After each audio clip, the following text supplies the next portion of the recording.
ఈ మధ్య మీరు చూసే ఉంటారు, తల్లిదండ్రులు సంతానం పట్ల ప్రేమలో కాదు, వారి మోహంలో పడిపోతున్నారు. వారి సంతానాన్ని పాఠశాలకు పంపిన సకల సౌకర్యాలు ఉండాల్సిందే. వారి ప్రయత్నం ఒక్కటే, వారి సంతానం ఎప్పుడూ కంటి ముందే ఉండాలని. వారంతా అత్యంత ప్రధానమైన విషయం ఒకటి మర్చిపోతూ ఉంటారు. అదే వారి సంతానానికి కొత్త దృష్టికోణాన్నివ్వడం వారి కర్తవ్యం అనే విషయం. అందుకని పూర్వకాలంలో సంతానాన్ని గురుకులాలకు పంపిస్తూ ఉండేవారు. ఇంటికి దూరంగా. ఇంటికి దూరంగా ఉండటం అంటే సంతానానికి అలానే శిష్యుడికి ఉండాల్సిన మంచి లక్షణం అనుకోవచ్చు. పిల్లలు తమవారికి దూరంగా, ఇంటికి దూరంగా ఉంటే వారు స్వయంగా వారి సొంత దృష్టితో ప్రపంచాన్ని చూస్తారు, అర్థం చేసుకుంటారు, ప్రతిదీ స్వయంగా నేర్చుకుంటారు.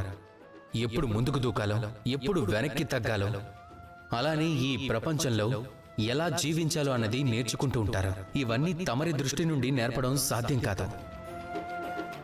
వారి అనుభవాలే వారికి నేర్పగలవు.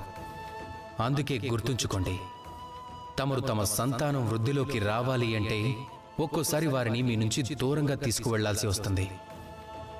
అలా కాక మోహంతో ప్రవర్తిస్తే బాలల వికాసం సాధ్యపడదు. ఇప్పుడు నాతో కలిసి ప్రేమతో పలకండి, రాధా కృష్ణ.